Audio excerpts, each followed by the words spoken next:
Oh my god, you guys. Seriously, cannot even right now. Like, the book I just finished is so freaking creepy. It's ridiculous.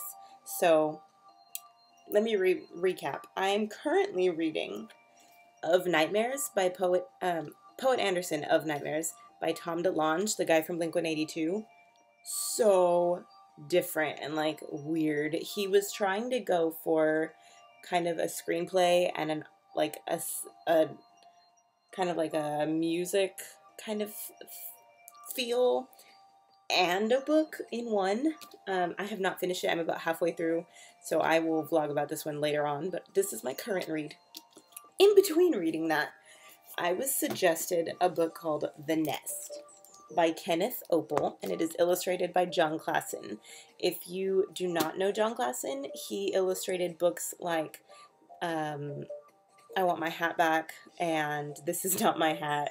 He also illustrated the I'll put the title in the comments. I can't remember it right now, but it's Fairly Stupid Fairy Tales, something like that. My two dog reading friends just entered the room, so they will be in here as well. But he's a really cool illustrator. He takes a kind of different feel on illustrations, and the illustrations in The Nest are done in what looks like just pencil, and they're really dark to add to the feel of the story. So you see a lot of silhouettes, a lot of shadows, and it's really different from what I'm used to seeing from him in picture books, because in picture books it's bright and it's pretty and it's just different from what you see in this book. So The Nest was recommended to me by my friend Sarah, who is one of our library clerks in the district that I work, and she said, hey, this was super creepy and you should read it. And it was like so creepy, and it was a really quick read. It's about 200 pages, but it reads fast because it's creepy. And I read it in like a day. I got it on Thursday and I finished it Friday afternoon while I was at work. So it is about a little boy, and as the story goes on, he kind of progresses and you don't really see him as a little boy anymore. But when the story started, I thought he was probably around 8 or 9, and as it went on, he was like a tween-ish.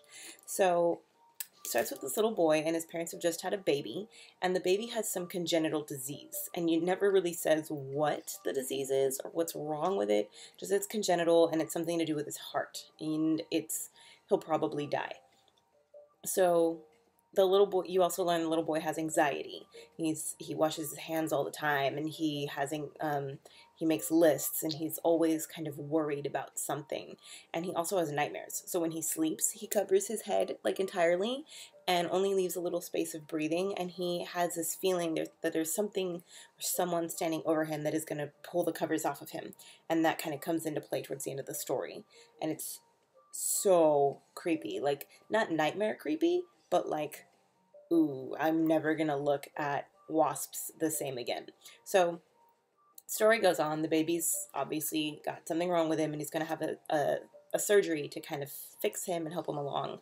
So the little boy has a huge, like, deadly allergy to wasps, and he notices there's this huge wasp nest outside his house, and it's getting bigger every day.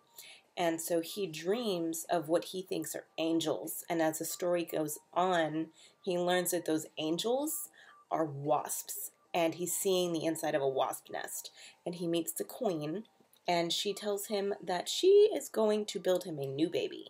And she already has some of his DNA to make the new baby because she stung him. And so all she needs him to do is switch the babies out when it's ready.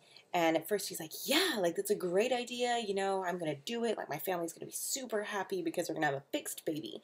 And then the story goes on, and he doesn't want that anymore. And weird things happen. Like he has weird visits from his neighbor, and he gets creeped out a lot, and he decides no, he doesn't want to switch the baby out. Like this is his baby. This is his brother. And as he starts to kind of take possession of his brother, you learn the baby's name is Ollie. But it doesn't happen until he decides, like, he loves the baby. He doesn't want the baby to go. And you're going to have to read it to find out what happens, but the queen wasp is not okay with him changing his mind. And she tells him, we're going to get in somehow, and we're going to switch these babies out, whether you like it or not. And remember, he's got a deadly allergy to wasps, so they get in and crazy things go down, where the little boy like has this whole new view on wasps and on things that creeped him out before and don't, like, kind of bring him comfort now. So weird, so creepy. I loved it. It was great. It was super quick read. So if you want something kind of creepy, kind of going with the Halloweeny feel, but not super Halloweeny, I definitely recommend The Nest. It is not a hard read at all. Like it says, my friend Dina has awesome labels on her book, and it is I believe like 4th or 5th grade reading level. Like it reads really easy. It's super quick, super creepy. I loved it. Definitely recommend it. So creepy. Oh my god, like could not even. It was so creepy. And then right now, while my fiance's playing Star Wars Force Unleashed on the PS3, because we're super exciting on our Saturday night, I picked up Baba Yaga's Assistant, and it is a graphic novel. It is written by Marika McCoola and illustrated by Emily Carroll. So I ordered this book in a Scholastic Book Fair like last school year, and I just wanted something really quick that I could read that's kind of creepy. And when I was at the Texas Teen Book Festival a few weeks ago, one of the authors said that she was writing and researching about Baba Yaga. So if anybody has any books about Baba Yaga that you can recommend, please send them this way, because I'm super interested in her now. So if you don't already know, Baba Yaga is a Russian witch, and she's kind of like the lady that your grandma tells you is going to get you if you don't behave, because she is. She eats children who misbehave, and she doesn't want the children who do behave. So it starts out with the main character, Masha, and she has to meet her dad's new wife and her new sister, and obviously that doesn't go well from the beginning. And you learn that her mother has passed away, and so has her grandma. And her grandma used to tell her stories about Baba Yaga, and also told her adventures that she herself went on with Baba Yaga.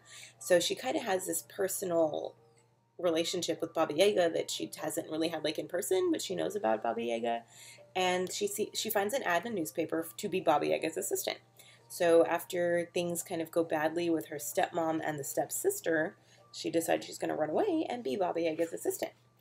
And so she goes off into the woods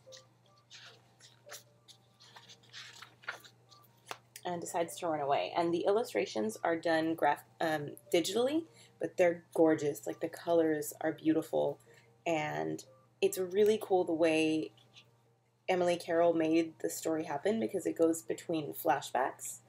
And in the flashbacks, they're kind of soft and fuzzy. Like this is one where she's remembering a story her grandma's telling her about Baba Yaga. And then the current times, like this is where she's talking to Baba Yaga. The current ones are kind of dark and sharp angled, and like they give you that creepy feel that you would think would be going on in the woods in a cottage. And so she has to her first task is to get to Baba Yaga's house and get inside. And she meets Baba Yaga, who then gives her 3 more tasks. And she's helped by her Russian nesting dolls that helped her grandma when she was with Baba Yaga and kind of going through their stuff. So that's a Russian nesting doll, and she helps her with cleaning, and she helps her cook. And so her last task that she has to do is to cook children. And one of the children ends up being her stepsister, Danny, which has a really cool ending, and I'm not going to give you a spoiler of it, but it has a really neat kind of happy ending, but it's not the happy ending that you as the reader are going to expect. It's what Masha's happy ending is, which is why I really, really liked it. It wasn't super creepy also. Like, it's probably like a 2 on the creepy scale. It's not going to give you nightmares, but I think it was great. If you want something really quick that you can read on the couch or like in the bathroom for 20 minutes, definitely recommend Baba Yaga's Assistant. It's a great Halloweeny kind of odd feeling book, and I loved it. So yeah, like I said, if anybody knows more about Baba Yaga or more books about her, please send them this way, because it was really, really, really good, and I really liked it. Definitely very interesting. And I am currently going to finish Of Nightmares, Poet Anderson of Nightmares, and then move on to This Savage Song, which is about a monster, and that's all I know so far. So have a great Saturday!